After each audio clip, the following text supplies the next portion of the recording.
Olá, hoje nós vamos discutir o capítulo 5, que se refere à personalidade e valores. Então, entender por que da importância dos gestores entenderem características de personalidades e tipos de personalidades e valores dentro do seu grupo de trabalho. Então, o objetivo de aprendizagem é definir o que é a personalidade, descrever como é que ela é mensurada, explicar os fatores que influenciam a personalidade. Descrever a estrutura do indicador do tipo de personalidade Myers-Briggs, que é o MBTI. Ele é bastante conhecido na área corporativa, na área organizacional, e vem nos ajudar a transpor, né, os conceitos da psicologia, das características de personalidade para a realidade organizacional. Vamos avaliar também seus pontos fortes e fracos. Identificar e demonstrar as características de um outro modelo, né, que nós chamamos de Big Five, que prevê comportamentos também no trabalho. Identificar traços de personalidade relevantes para que afetam o desempenho organizacional. Definição de valores, o que são valores, demonstrar a importância que os valores têm para o indivíduo e a sua influência no modo, na atitude, na satisfação dos funcionários, e contrastar valores terminais e instrumentais. Vamos comparar também as diferenças de gerações em relação a valores. Vamos identificar quais os valores dominantes na força de trabalho atual. E identificar as 5 dimensões de Hofstede para os valores de uma cultura nacional, né? Isso é bastante interessante, uma vez que quando nós trabalhamos num mundo mais globalizado, com diferentes pessoas de diferentes países, nós temos contato com pessoas que têm valores, né, culturais diferentes, um pouco diferentes dos nossos, e isso pode afetar o desempenho e a interação no ambiente de trabalho. Bom, em relação à personalidade, nós podemos definir que é a soma total das maneiras como a pessoa reage e interage, como a pessoa reage ao mundo. É o jeito preferencial dela agir no mundo. A personalidade, então, ela é mais frequentemente descrita como com base assim, nos traços de preferências. Nós temos um jeito preferencial de nos relacionarmos, e isso é demonstrado pelo indivíduo, pelas pessoas, por você, por mim, de uma forma que não é consciente. Nós fazemos isso de uma maneira onde nós não gastamos energia psíquica para fazer, né? Então, são fatores, né, que afetam a personalidade, a questão da hereditariedade e do ambiente. A hereditariedade tem um fator muito forte que afeta a personalidade, porque ele está relacionado ao perfil genético, né, a carga do perfil genético, biológico e psicológico herdado dos pais. Então, muitas pesquisas são feitas com gêmeos idênticos, separados logo ao nascer, e verifica-se, né, que esses gêmeos, em lugares e ambientes diferentes, eles apresentam similaridades em relação às preferências e à maneira de interagir com o mundo. O ambiente tem é um fator que pode interferir, mas ele interfere menos. Então, uma grande carga genética, então, é responsável por essas características da nossa personalidade. Dentro dos conceitos, né, de psicologia, nós comentamos no começo deste curso que a administração, ela pega emprestado conceitos de outras disciplinas. A psicologia é uma delas. A psicologia, a sociologia, a antropologia, enfim. Mas a sociologia fortemente nessas temáticas que nós estamos desenvolvendo em comportamento organizacional. Porque nós estamos falando de comportamento. E o comportamento, como já vimos em aulas anteriores, ele é uma decorrência de vários fatores anteriores, né? Como a questão da atitude, uma atitude negativa ou positiva em relação a pessoas ou eventos, né? Os nossos valores, que nós vamos estudar hoje, mas a questão da personalidade também influencia. Então, dentro da psicologia, o estudo da personalidade é extremamente aprofundado.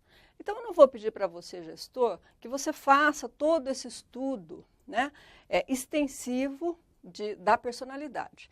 Então, o que fizeram os pesquisadores na área de administração? Eles foram lá, pesquisaram toda a parte conceitual de personalidade e adaptaram para uma linguagem, né, que fosse mais pragmática, que fosse mais degustável, palatável para o público das corporações, das organizações.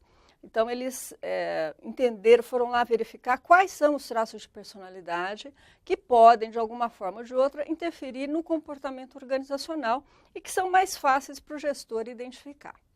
Então, esses dois pesquisadores, o Myers-Briggs, eles desenvolveram um teste, né? Existe um teste chamado MBTI, muito utilizado nas empresas, e utilizado no processo de carreira, de desenvolvimento, de treinamento de pessoal, né, treinamento de equipes. Ele é muito interessante porque você faz um teste, obviamente que não é qualquer pessoa que pode ficar aplicando esse teste, você tem que ser certificado para aplicar esse teste, você compra o teste, né? É importante lembrar que não pode ficar tirando xerox de teste, porque isso é ilegal, mas você compra então essa licença, né, para poder aplicar. E tem uma série de perguntas onde o resultado desse teste vai culminar em 16 tipos de personalidades. Então, o Myers-Briggs pegou lá os traços de personalidade e dividiu, né, em 8 tipos. Então, 8 categorias. Em relação à energia que o indivíduo dispensa para estar no mundo, para fazer as coisas. Tem os tipos mais extrovertidos e os tipos mais introvertidos. Tem os tipos em relação à informação. Como que ele capta a informação no mundo? Tem uns que são mais sensoriais, né? Que precisa, né, pegar, a questão de usar os 5 sentidos. Outros são mais intuitivos, né? São mais... usam mais da experiência anterior para pegar a informação do ambiente. Em relação à tomada de decisão, tem indivíduos que são mais racionais, né? Eles pensam mais, eles analisam de forma mais analítica as situações. O outro é mais emoção, né? Ele deixa que as emoções tomem um papel mais preponderante na tomada de decisão. Em relação ao estilo de vida, tem pessoas que são mais julgadoras e outras mais perceptivas. Então, os traços de personalidade, eles são características mais duradouras, né? Que, na medida que você vai convivendo com uma pessoa, você acaba identificando e descrevendo como é que é o comportamento dessa pessoa. Por quê? Porque a forma como ela interage no mundo, se é mais extrovertida, se é mais introvertido, se é mais intuitivo, se é mais emocional ou racional, você vai captando isso ao longo da sua convivência. Então, nós percebemos pela literatura que o Myers-Briggs, então, eles fazem uma combinação de 16 tipos de personalidades, e eu dou aqui um exemplo do ENTP, que seria extrovertido, intuitivo, racional e perceptivo, né? É um indivíduo, né, que tem uma característica idealizador, é inovador, é individualista, versátil e atraído por ideias empreendedoras. É importante notar que o NT, os intuitivos e os racionais, eles são minoria, né, dentro das pesquisas que ocorrem nessa área, dentro da população, mas são pessoas, ENTP especialmente, são pessoas relacionadas, né, como as pesquisas mostram, com grandes empreendedores, com gestores de grandes empresas. Em relação ao modelo Big Five, esse é uma outra tentativa, né? Porque uma vez que o Myers-Briggs ele coloca lá os tipos, né, psicológicos, extrovertido ou introvertido, os teóricos começaram a dizer que é muito restritivo. Ou você é extrovertido ou você é introvertido. Então, começaram, obviamente, a ver as limitações dessa abordagem, né? Não é totalmente inválida, como eu comentei, muitas empresas utilizam esse teste, porque é uma forma prática do gestor e do indivíduo conhecer-se a si mesmo nos processos de treinamento e desenvolvimento da empresa, mas ficava um pouco engessado. Quer dizer, você não é totalmente extrovertido em todas as situações ou totalmente introvertido em todas as situações. Então, tem que haver aí um meio termo, enfim. Então, surge o modelo Big Five, outros teóricos vieram e desenvolveram o modelo Big Five de personalidade, que são 5 grandes características, né, de personalidade, 5 dimensões que fundamentam as variações, então, mais significativas na personalidade. Ele vem complementar o modelo Myers-Briggs que nós vimos anteriormente. Então, vamos passar um pouquinho essas 5 características. Os fatores, né, as características do Big Five, se relacionam à estabilidade emocional, extroversão, abertura para experiências, amabilidade e conscienciosidade. A estabilidade emocional é importante por quê? Porque ela está relacionada com pessoas que têm emoções mais controladas. São pessoas que conseguem trabalhar sob estresse, né? Conseguem ter uma vigilância sobre os seus comportamentos, conseguem ser estáveis emocionalmente. Não tem aquelas explosões, enfim, que isso não é adequado no ambiente de trabalho. Então, afeta o quê? Maior satisfação pessoal no trabalho, ela se sente empoderada, né? Em controle de mostrar ou não seus sentimentos e consegue controlar os níveis de estresse de uma maneira adequada. Os extrovertidos, a extroversão, são pessoas que têm maior habilidade interpessoal, né? Têm uma dominância social, são aquelas pessoas que falam mais nas reuniões, se colocam mais, sempre tem alguma opinião a colocar, né? Tem maior expressão emocional também. Afeta, então, ela pode ser considerada uma pessoa que tem um desempenho melhor, porque na medida em que ela consegue se expressar melhor em reuniões, né, em equipes de trabalho, tem um potencial de liderança, porque um líder, ele deve ter essa habilidade de se expressar bem nos grupos, né, porque ele tem que colocar as diretrizes, as metas, enfim, os objetivos onde quer chegar. E tem uma pessoa extrovertida, na nossa sociedade especialmente, ela se sente mais satisfeita com o trabalho porque nós valorizamos muito essas pessoas mais extrovertidas. Não que os introvertidos não sejam pessoas extremamente valorosas, são pessoas diferentes dos extrovertidos. E é importante para você, gestor, entender que o equilíbrio entre os dois também é importante.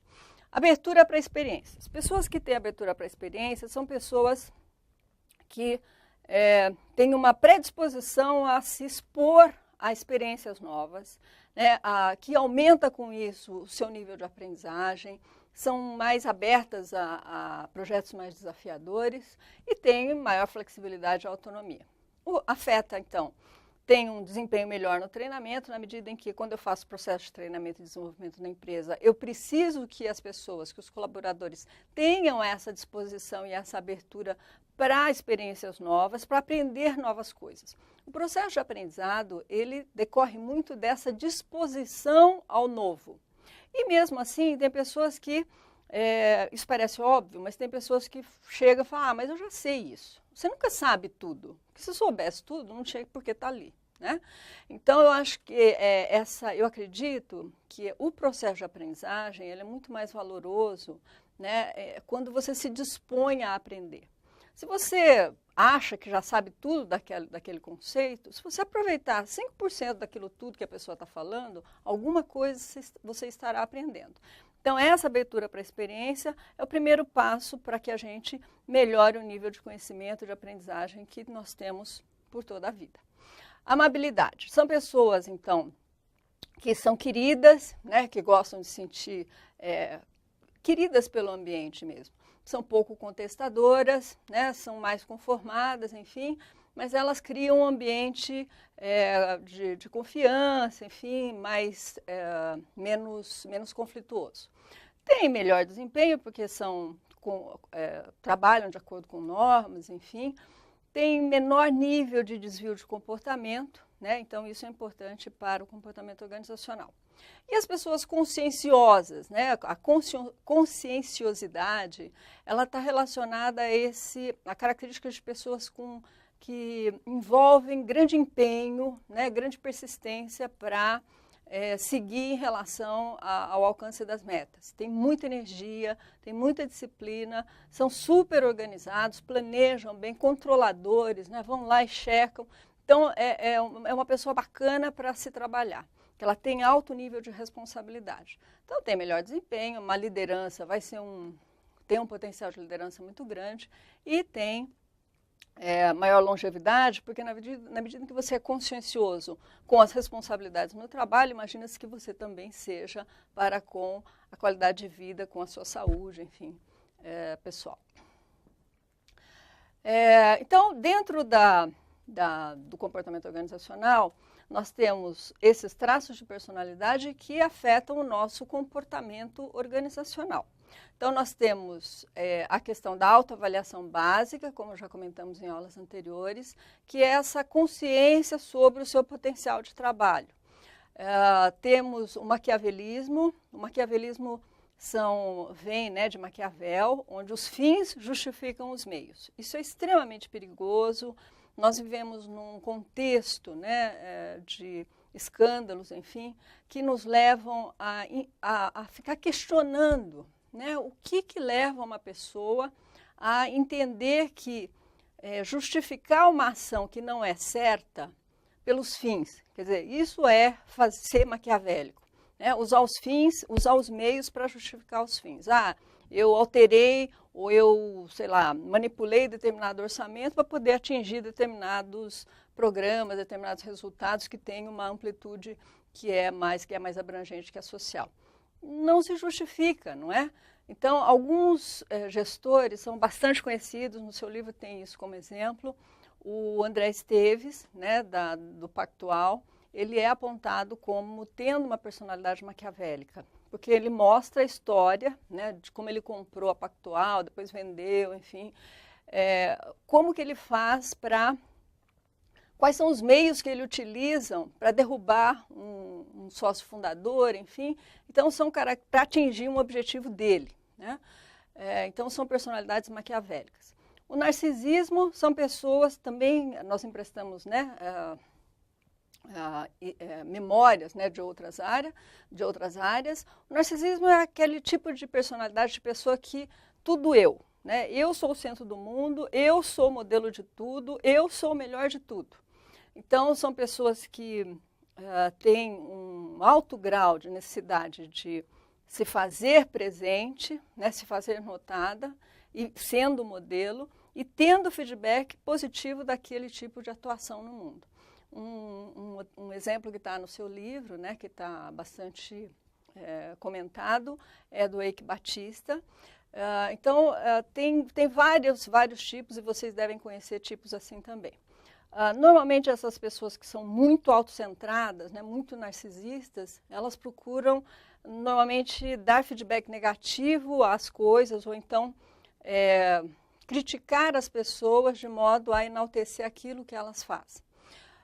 O automonitoramento se refere à nossa capacidade, então, é o famoso dança conforme a música, né? Consegue adaptar o comportamento a situações diferentes. Tá? Então, é importante que no mundo de negócios você saiba, né, monitorar os ambientes, monitorar as situações para ter um comportamento mais adequado e um desempenho mais adequado, especialmente na posição de gestor. Pessoas que são avessas ao risco, né? Pessoas que têm pouca aversão a risco, normalmente são pessoas que estão muito bem no mercado financeiro, né? Trabalham muito bem com o mercado de ações, enfim, mas tem pessoas que são bastante avessas ao risco. Pessoas que são avessas ao risco, elas são mais lentas para tomar decisão, elas precisam de mais informações e nem sempre o gestor tem todas as informações para tomar uma decisão. Então, é importante ter um balanceamento dessas características. A personalidade tipo A é a personalidade supervalorizada nos Estados Unidos, por exemplo, né? Que são pessoas que estão sempre ocupadas, que estão sempre atrasadas para alguma coisa, enfim, estão sempre correndo atrás, né? Fazendo coisas, fazendo várias coisas, multitarefas, enfim, e, obviamente, pessoas bastante estressadas, né?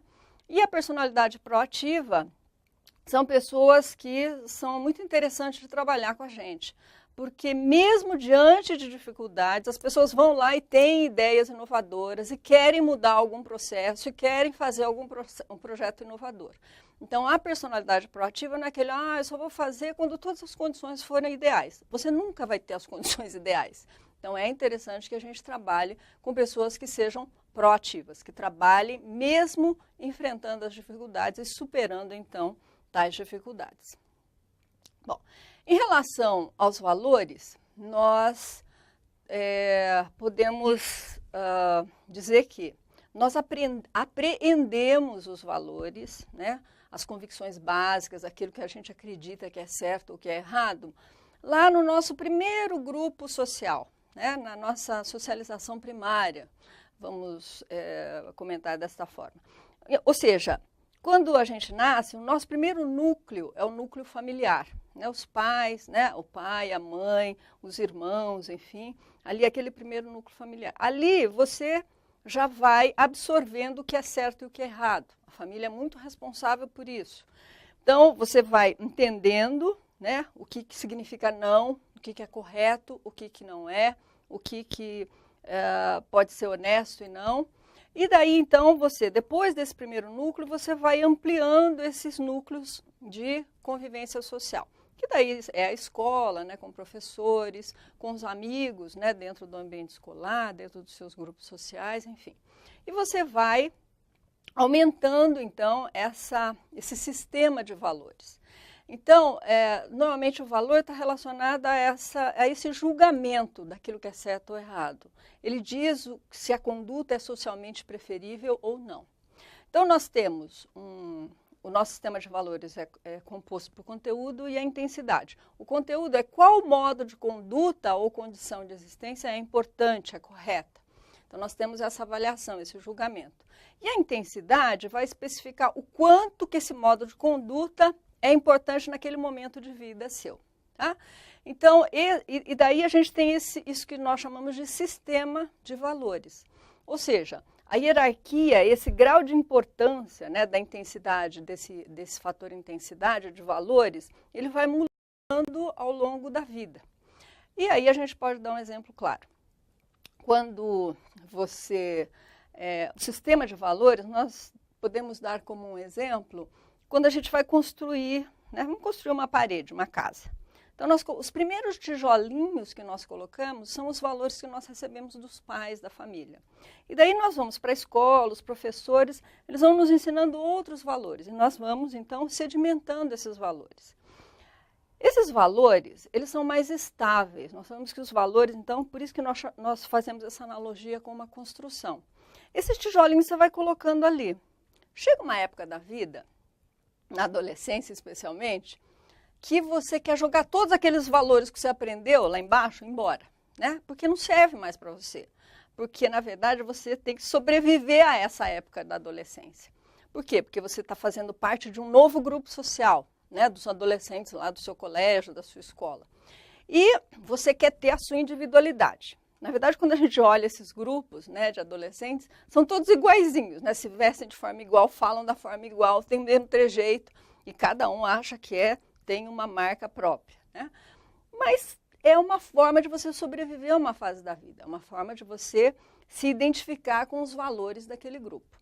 E daí, essa época, meu amigo, parece que tudo que seu pai ensinou e sua mãe ensinou, está tudo errado.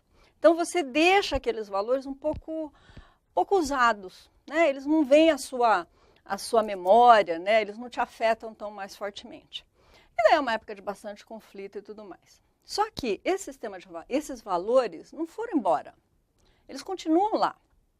E um dia mais tarde, você, quem sabe depois de casado, já com mais compromissos, com filhos, né, com problemas na família, enfim, você se pega fazendo alguma coisa que reflete valores que você aprendeu com seus pais. Então, isso começa, assim, outra fase da vida, né, que exige um modo de conduta diferente daquele que você tinha na adolescência. E que você resgata valores fundamentais que foram passados para você quando criança, né? Então, é muito interessante essa questão dos valores, porque eles estão com a gente, eles refletem, né? Eles são a base da nossa disposição em relação ao mundo. Aquilo que a gente acha que é correto, aquilo que a gente acha que é errado, a forma como nós nos colocamos diante das situações. Nós vamos dar uma paradinha nesse módulo e iniciaremos na sequência com mais uma parte da aula.